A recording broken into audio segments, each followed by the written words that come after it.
Ora, mais uma vez um bom sábado a todos. Queria dizer que, em primeiro lugar, sempre que venho aqui em cima e preparo alguma mensagem, a minha regra é sempre focar ou tocar em algum aspecto que a mim me tenha chamado a atenção ou despertado algum interesse, talvez nos últimos tempos. E confesso que hoje, pela primeira vez, nós não devemos usar este lugar para passar recados a ninguém, não é? Acima de tudo, qualquer mensagem é em primeiro lugar para nós. Mas devo dizer que preparei esta mensagem um pouco em resposta a uma pessoa muito especial aqui da nossa igreja e que faz parte da minha unidade de ação, que é o irmão Ariosa. O irmão Ariosa, que não sei se me está a ouvir, ele diz que às vezes não ouve muito bem o que se passa aqui à frente. Numa das vezes que passei a lição ali ao fundo, na nossa unidade, que é sempre um prazer e uma oportunidade de estar com estes nossos amigos, ele teve uma frase, eu penso que o Fernando também estava presente, que diz assim: ó João, vocês hoje lá em cima só nos dão papa. Nós temos saudades de receber alimento, aquele alimento pesado. E claro que se calhar alguns de nós já percebemos o que é que o irmão Ariosa queria dizer, não é? E ele depois lá continuou a dizer: hoje ninguém fala de profecias, ninguém fala do santuário, é sempre a mesma papa, dizia ele, é sempre a mesma papa. Eu discordei do irmão Ariosa, mas percebi a mensagem, não é? Às vezes, para bom entendedor, meia palavra basta, como diz o provérbio. E confesso que hoje então preparei uma feijoada para todos. Não sei se é feijoada ou não, porque tudo o que nós falamos da palavra de Deus é importante. Por vezes, quando tocamos no tema das profecias, e eu aproveitei um pouco o que nós temos trabalhado ao longo deste trimestre, que a mim pessoalmente me tem motivado muito no estudo do livro do Apocalipse. E, portanto, se não tivéssemos a lição da escola sabatina, se calhar esta motivação não nascia, por exemplo, a mim pessoalmente e certamente a vocês também.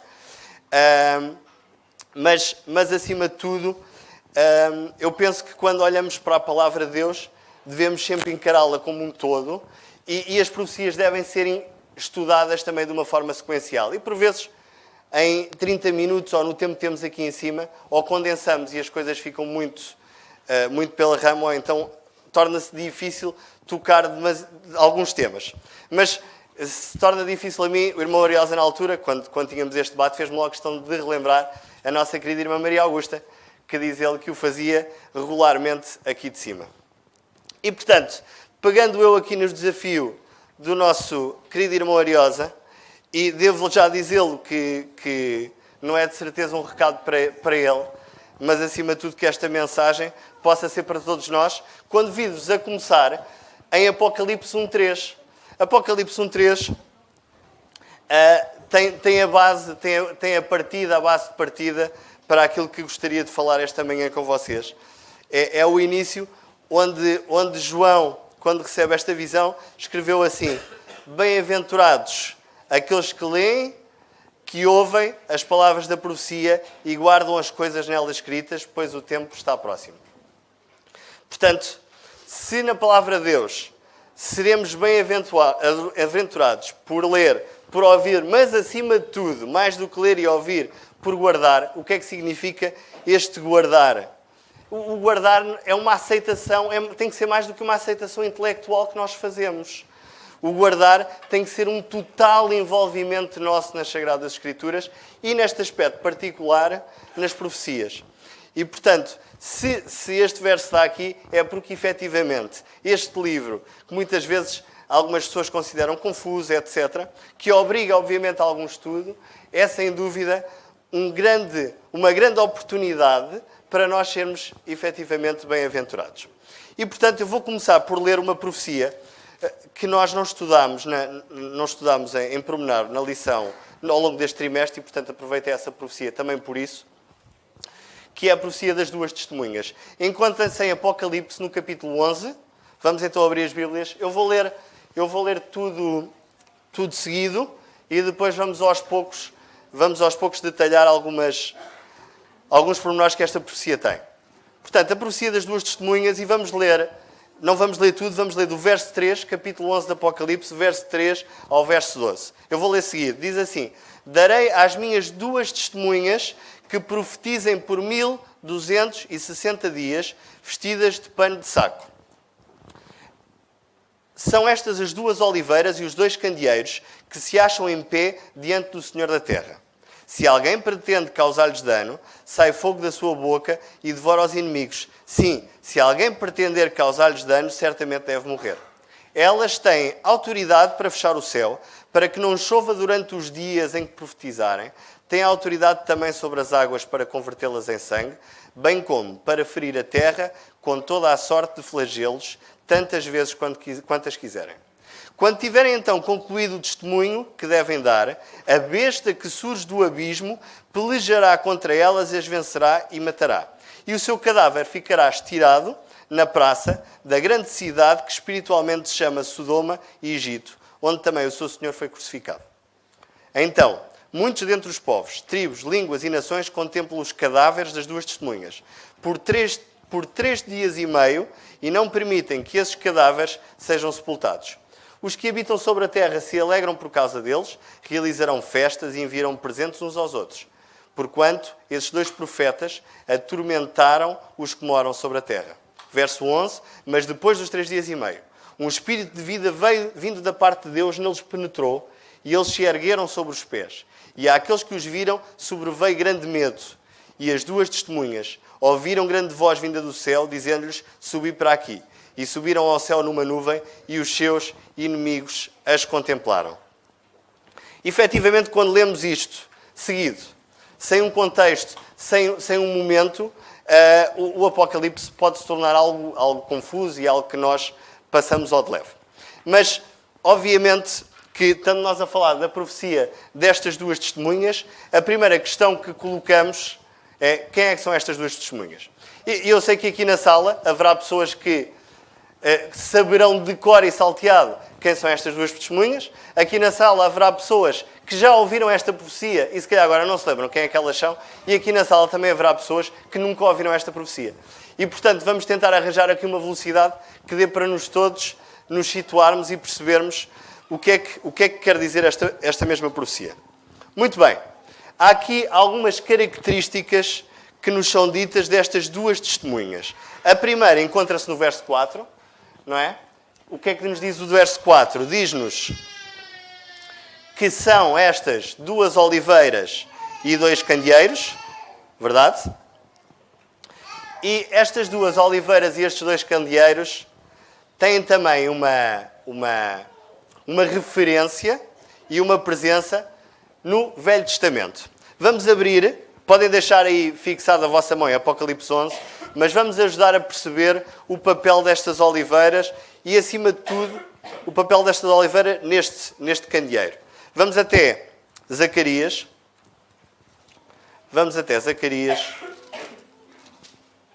E no verso 4, Zacarias, vamos só ler o versículo 2 e 3 e vamos focar no verso 12. Está bem? Verso 2 diz-nos, e me perguntou que vez respondi, então a seguir diz, olho, e eis um candelabro todo de ouro e um vaso de azeite em cima, com as suas 7 lâmpadas e 7 tubos, um para cada uma das lâmpadas que estão em cima do candelabro. Junto a este, 2 oliveiras, uma à direita do vaso de azeite e outra à sua esquerda. Portanto, temos aqui novamente a mesma imagem, a imagem do candelabro, mais detalhada, obviamente, mas depois, no verso 12, diz-nos aqui, quando falamos de oliveira, diz assim, que são aqueles 2 raminhos de oliveira que estão junto aos 2 tubos de ouro que vertem sobre si o quê? O azeite dourado. Portanto, em Zacarias, numa profecia de um contexto completamente diferente, temos esta mesma imagem. E destacava destes versículos que lemos de Zacarias, este pormenor deste azeite que escorre e alimenta este candeeiro. Para encurtar um bocadinho de caminho, como é que nós classificamos o azeite nas Sagradas Escrituras pelos inúmeros versículos e versos que conhecemos? Como é que nós contextualizamos o azeite? O Espírito Santo, não é? Portanto, temos aqui uma primeira imagem que nos mostra este Espírito Santo a alimentar este candelabro, não é? A alimentar este candelabro. Vamos continuar. Este Espírito Santo alimenta este candelabro e qual é que é o papel deste candelabro? Qual é que é o papel de um candelabro? Iluminar. Iluminar. Muito bem. O candelabro tem este papel de iluminar alimentado pelo Espírito Santo e que, também biblicamente falando, e um versículo que nós sabemos de cor e salteado, Salmos 119, 105, o que é que diz?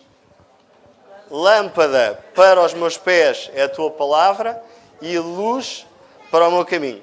A que é que nós comparamos a luz, o candeeiro, o candelabro? Quando estamos na Bíblia e vemos a luz é Jesus, o que é que diz? Lâmpada para os meus pés é o quê? É a tua palavra. Mais do que Jesus é o quê? É a palavra de Deus.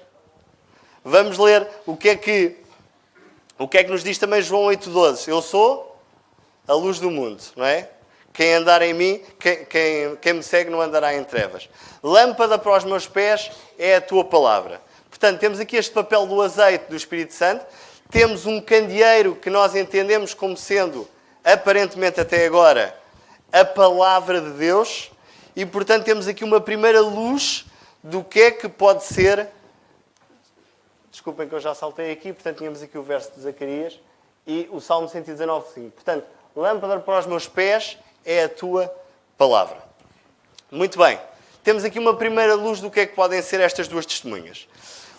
A profecia tem aqui no verso 6 alguns pormenores que nos ajudam ainda a consolidar este conceito.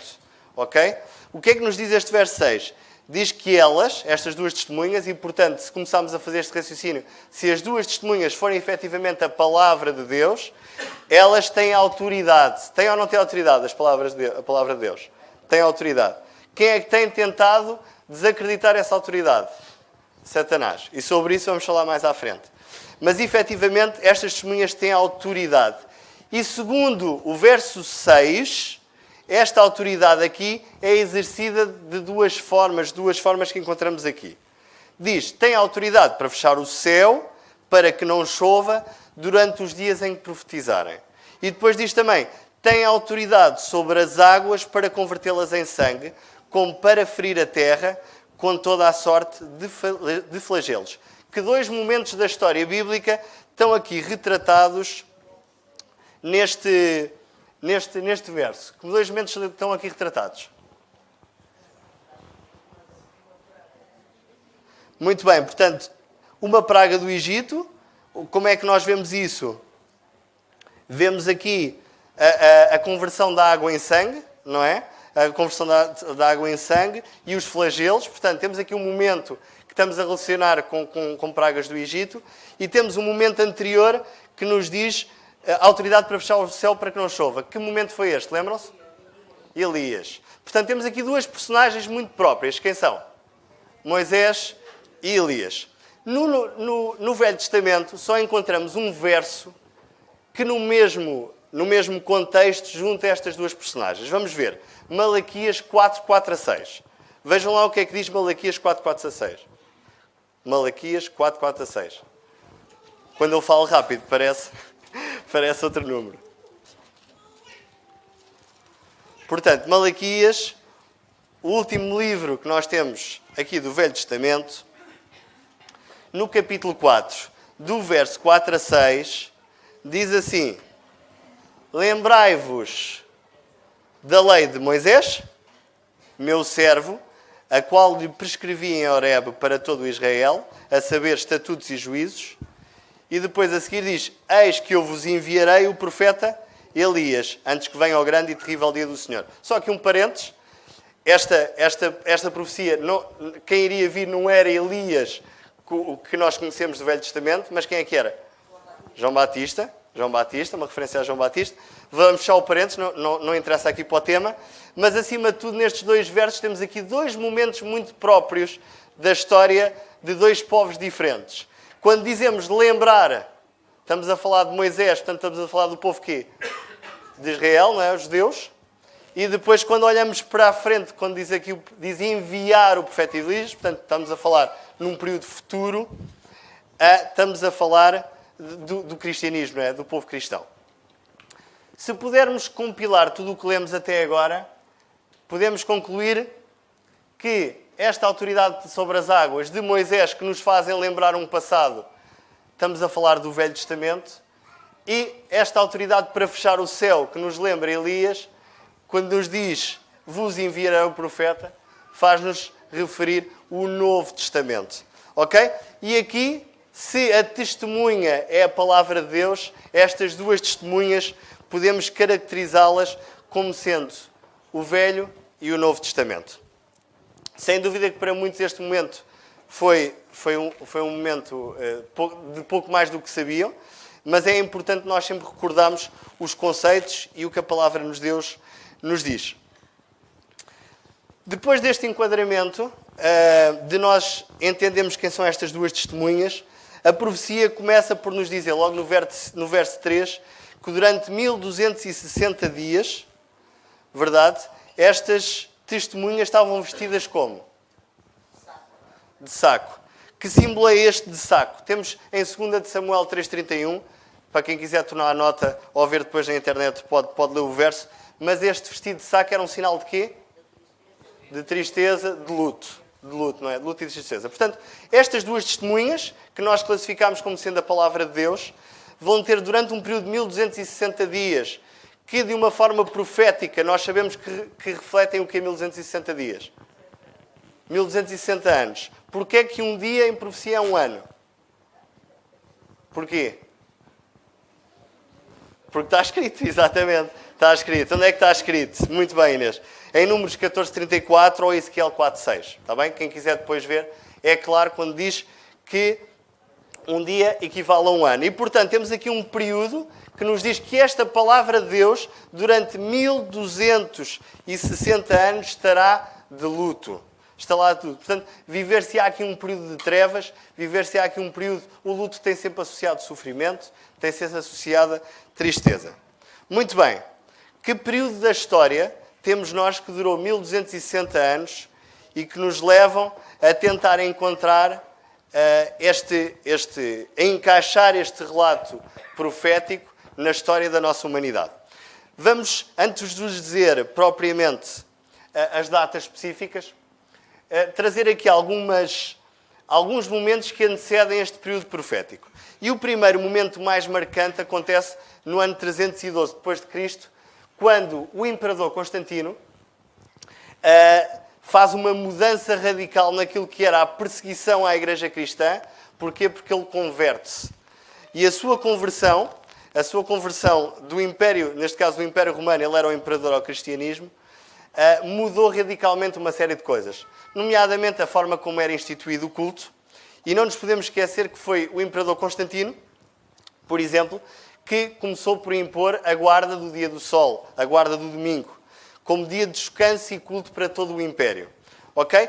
Depois, para a frente, temos também um período da história muito interessante que ocorre em 380 depois de Cristo, quando Teodósio I promulgou um édito que tornava o cristianismo como a religião exclusiva do Estado.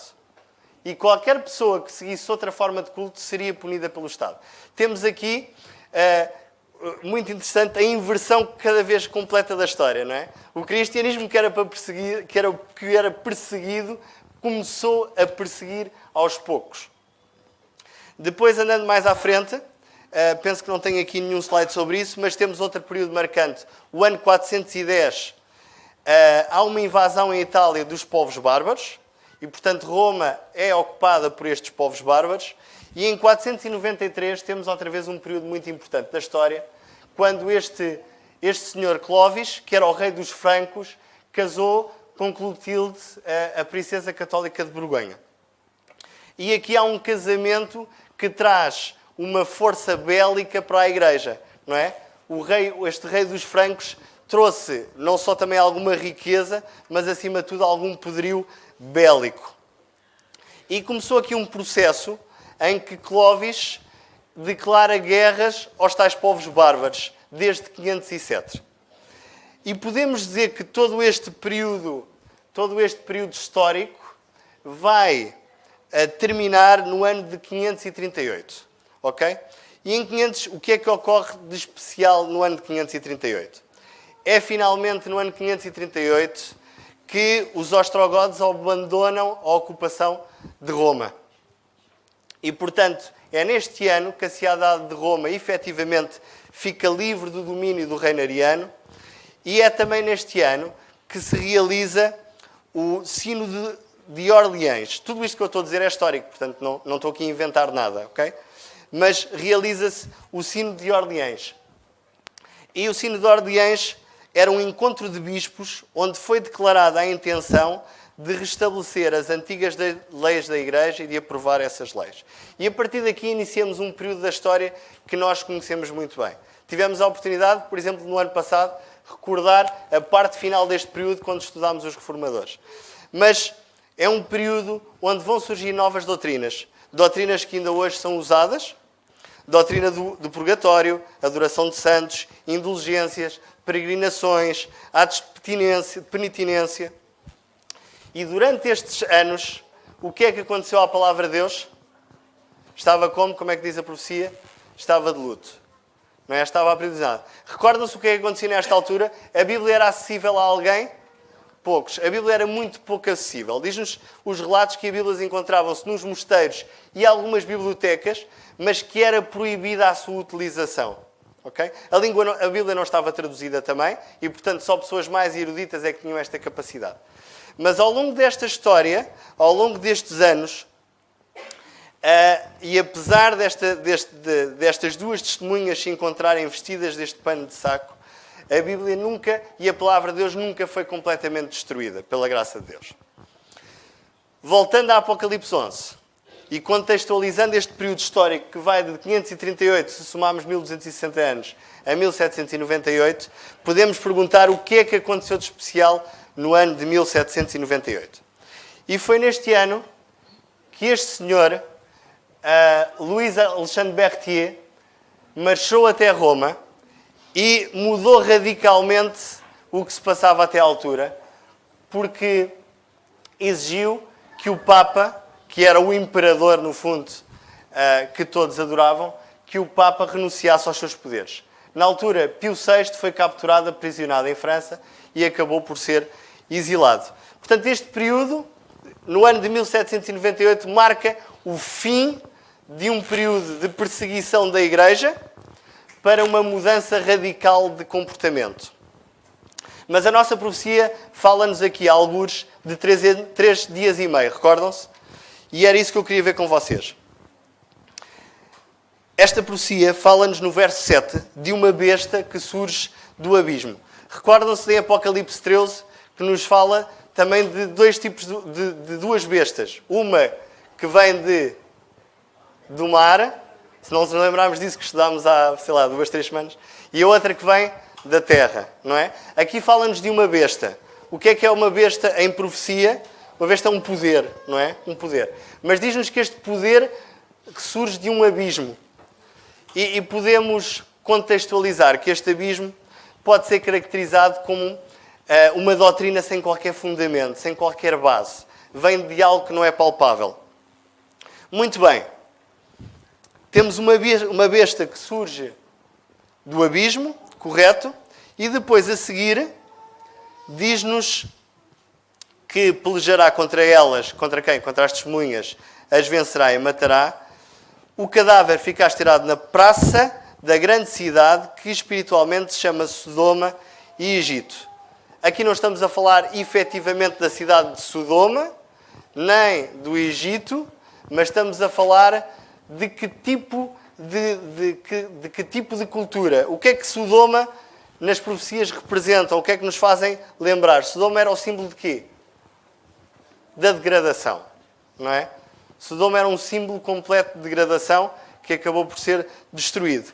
E o Egito era conhecido por quê? Porque é que era conhecido? Diz? Adoração aos deuses, mas mais do que isso, o que é que o faraó fez? Enfrentou Deus, não é? O que é que o faraó dizia? Deus não existe. E o Egito é este símbolo. É o símbolo de um povo que declaradamente diz que Deus não existe. E, portanto, se juntarmos esta besta do abismo, Sodoma pela sua degradação moral, e o Egito nesta negação da existência de Deus, e olhando para o período que nós estamos a estudar nesta profecia, podemos levar a crer que está a ser aqui representada a Primeira República Francesa. O que é que teve de especial França nesta época? Que ideias e filosofias é que entraram na Igreja nesta altura? As filosofias de quem? Do Iluminismo, não é? Temos o período de Rousseau e Voltaire e temos uma data muito importante nesta profecia. 1793. A 10 de novembro de 1793 é instituído o culto da razão. O culto da razão que, no fundo, pela primeira vez na história da Igreja, declara o fim da religião cristã. E foi proclamada como uma data especial este 10 de novembro. Neste dia 10 de novembro foi um dia muito sangrento, porque marca dois pormenores. Foram queimadas Bíblias em Paris. Estamos a falar de uma altura que ainda não haveria assim tantas Bíblias quanto isso, mas as que haviam foram queimadas. E mais do que isso, foram mortas mais de 50 mil pessoas. Foram mortas todas aquelas que não encaixaram nesta filosofia deste culto. Quanto tempo dura esta profecia aqui? Lembram-se? 3 dias e meio. Portanto, 3 anos e meio. E o que nos leva, então, até à data de 1797. E em julho de 1797 dá-se também um momento importante para a história da humanidade e para todos nós. França revogou um pouco daquilo que tinha dito até então e permitiu então o início novamente da prática religiosa e do encontro de outras religiões. E esta data marca o fim desse período.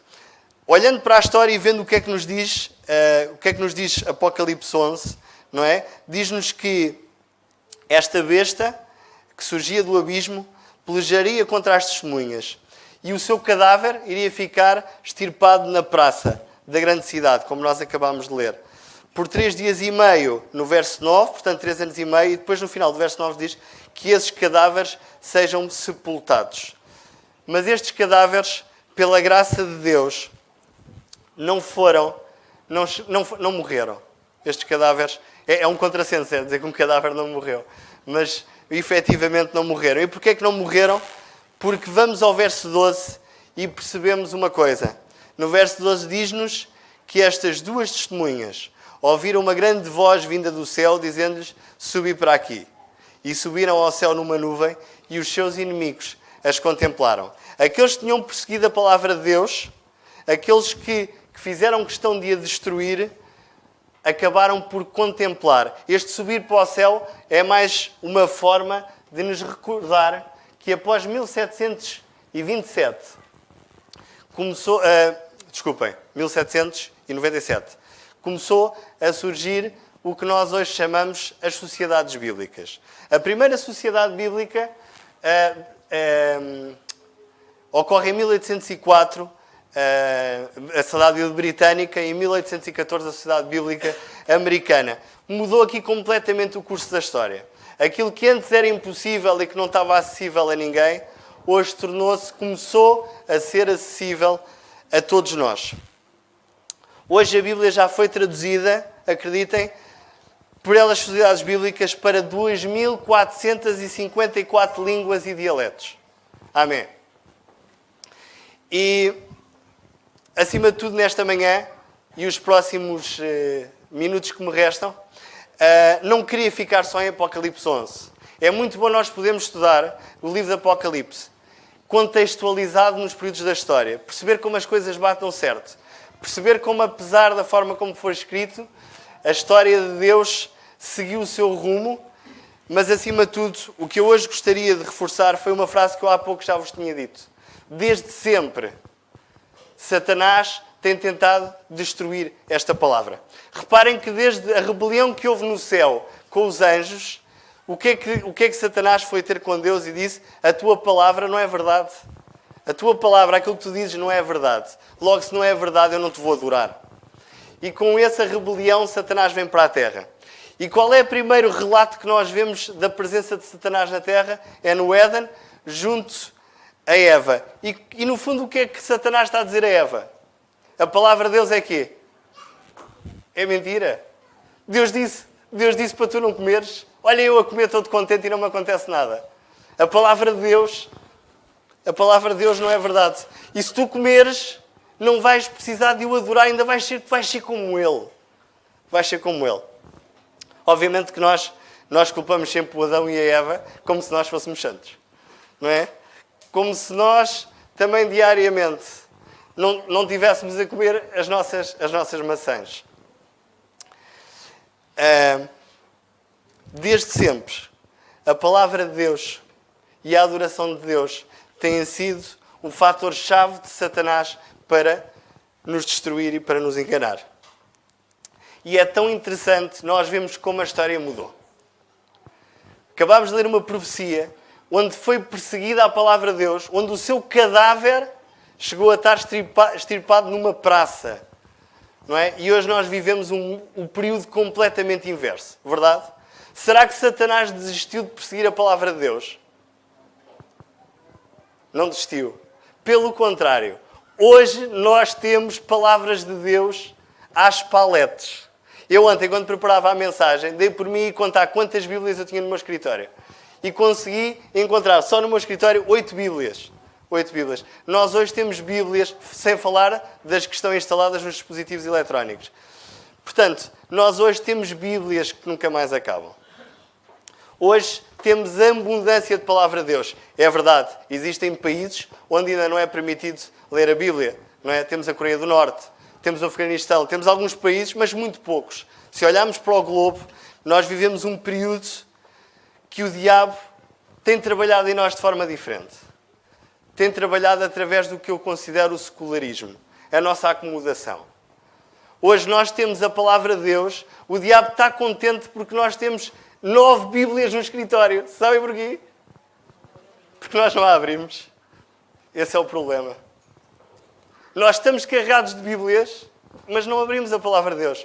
E enquanto nós usarmos a palavra de Deus como sendo um amuleto, que quanto mais Bíblias eu tiver, melhor me vou salvar, então esse é o grande perigo que Satanás hoje está a trabalhar.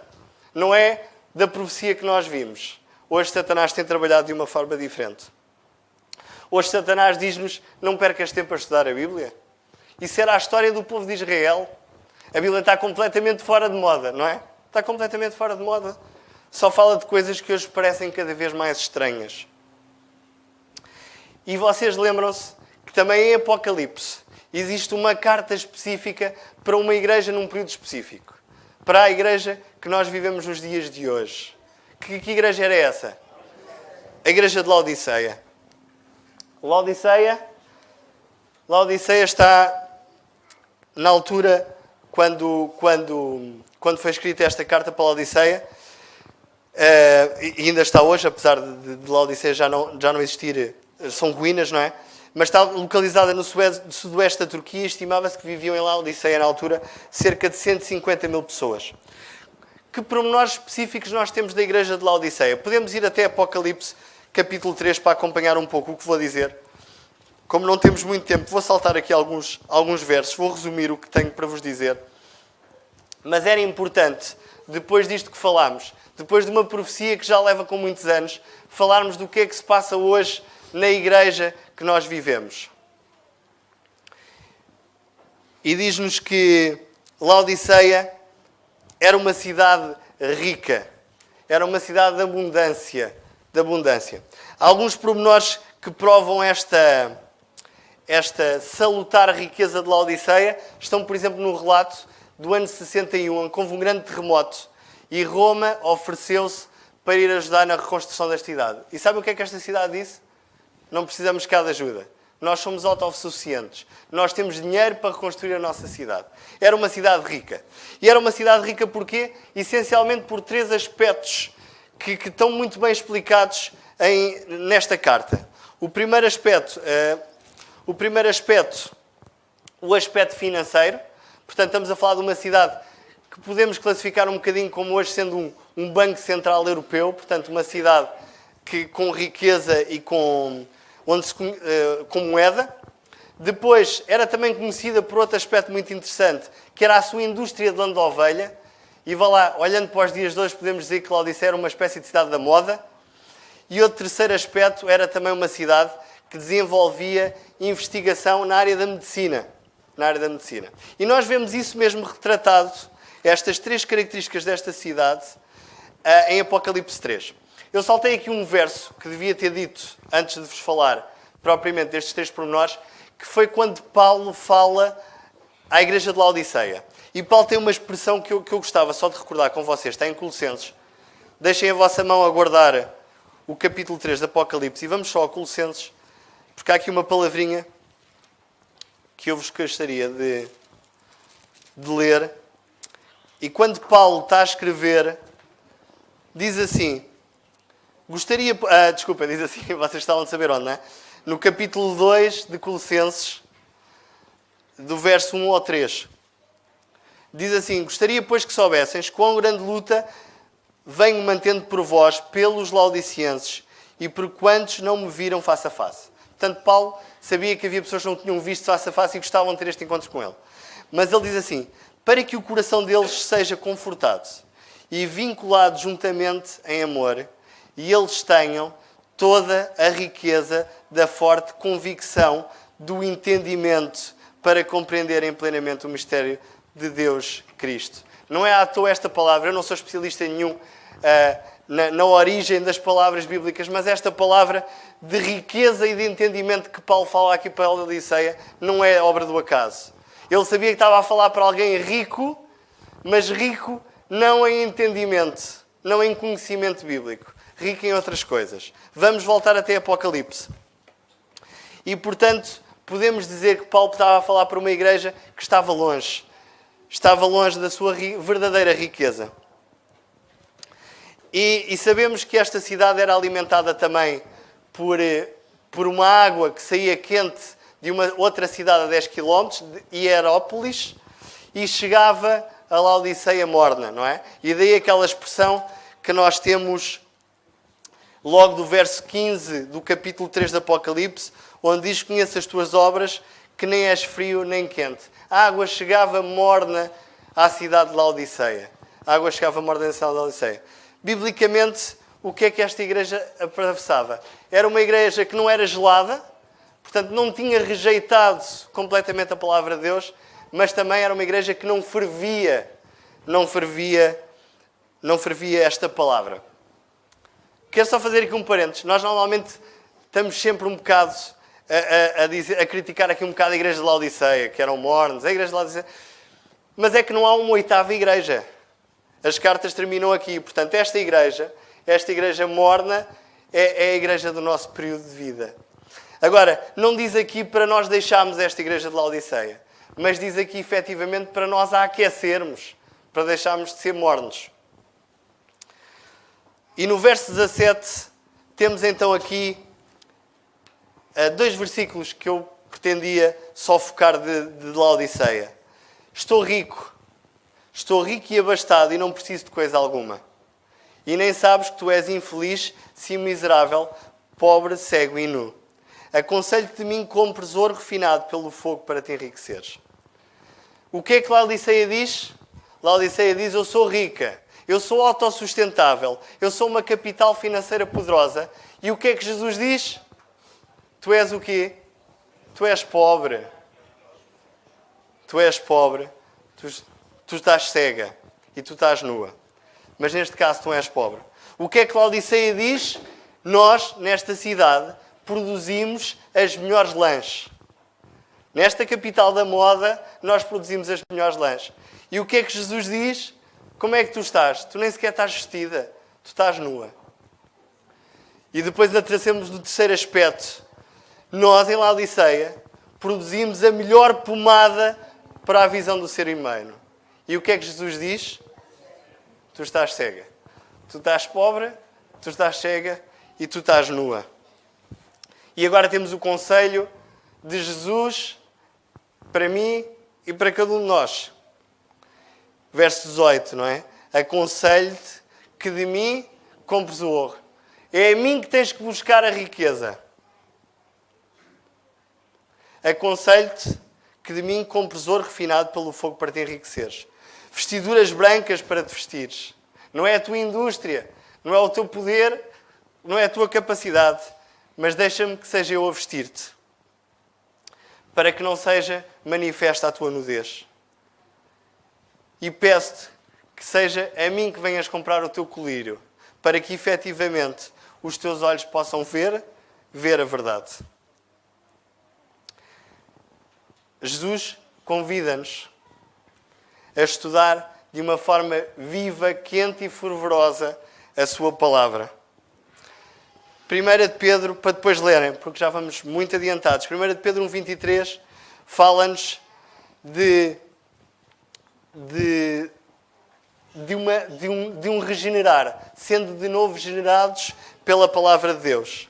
E Tiago 1,21 é um verso que eu gosto particularmente. Também já o disse aqui outras vezes noutros contextos. E este vamos ler. Tiago 21 diz assim. Tiago capítulo 1, verso 21.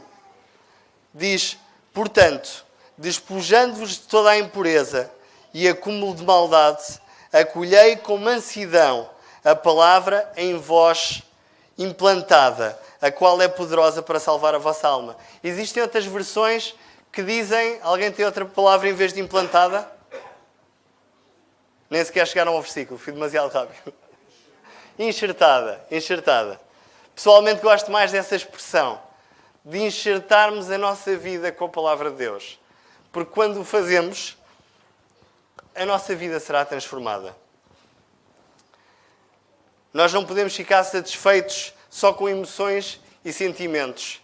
É isso que Satanás tem tentado após o período profético que nós acabamos de estudar. Vivemos um período de abundância de palavra, mas nós não enxertamos a nossa vida nesta palavra. Nós não enxertamos.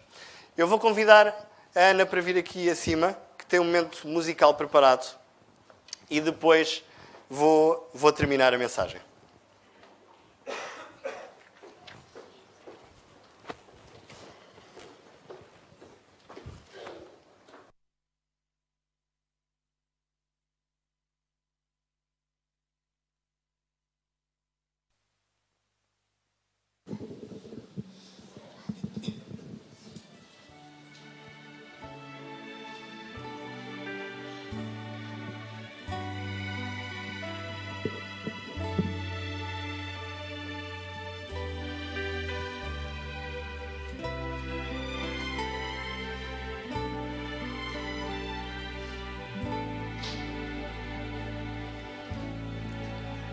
Quando Jesus te chama e tu não vais, para onde vais então? Voltas para o mundo e tudo o que contém, mas voltas triste como ninguém. Porque voltar para o frio gelado que destrói e abandonar os braços de amor do Pai?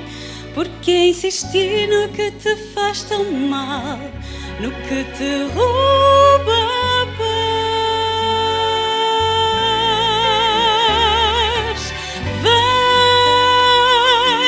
Vem para Jesus,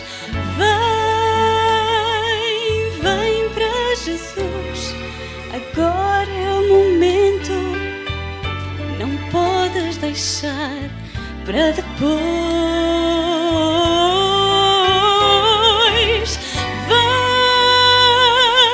Vem para Jesus, vem para Jesus. Agora é o momento, não podes deixar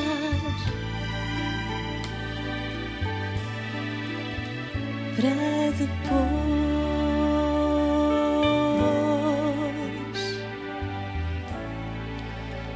Quando Jesus te chama e tu não vais, para onde vais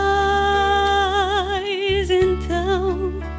Voltas para o mundo e tudo o que contém, mas voltas triste como ninguém. Junto de Cristo existe sempre um bom lugar, onde calor e abrigo podes encontrar. e onde a vida pode retomar sua força e seu vigor.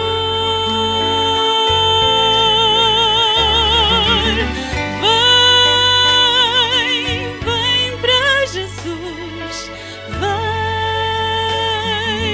vem para Jesus. Agora é o momento, não podes deixar para depois.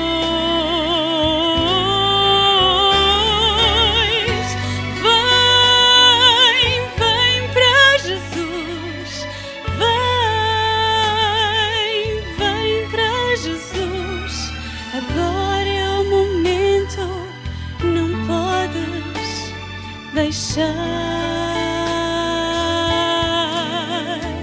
para depois.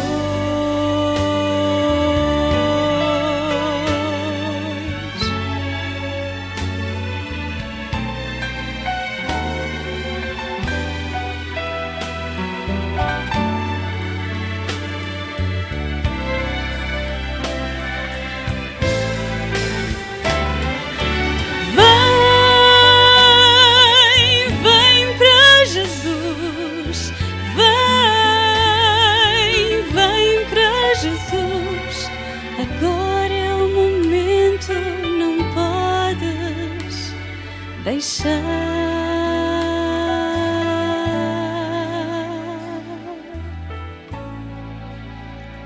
Quando Jesus te chama e tu não vais, para onde vais?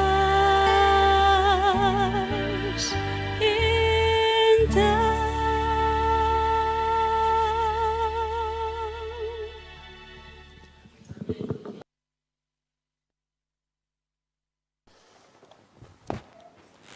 muito obrigado, Ana. Já tínhamos saudades de ouvir a tua voz. Complemento este hino com Apocalipse 3:20, que diz: Eis que estou à porta e bato. Se alguém ouvir a minha voz e abrir a porta, entrarei em sua casa e cearei com ele e ele comigo. Queridos irmãos, que esta seja a minha decisão pessoal, que seja a decisão de todos os que aqui estamos esta manhã, ou de todos aqueles que um dia poderemos ouvir esta mensagem. Que eu possa decidir, como dizia Tiago, enxertar a palavra de Deus no meu coração. Porque o nosso Deus está a bater à nossa porta. Mas Ele, ao contrário de Satanás, não vai forçar a entrada. Somos nós que temos que deixar que Ele entre. E que essa possa ser a nossa decisão. Amém.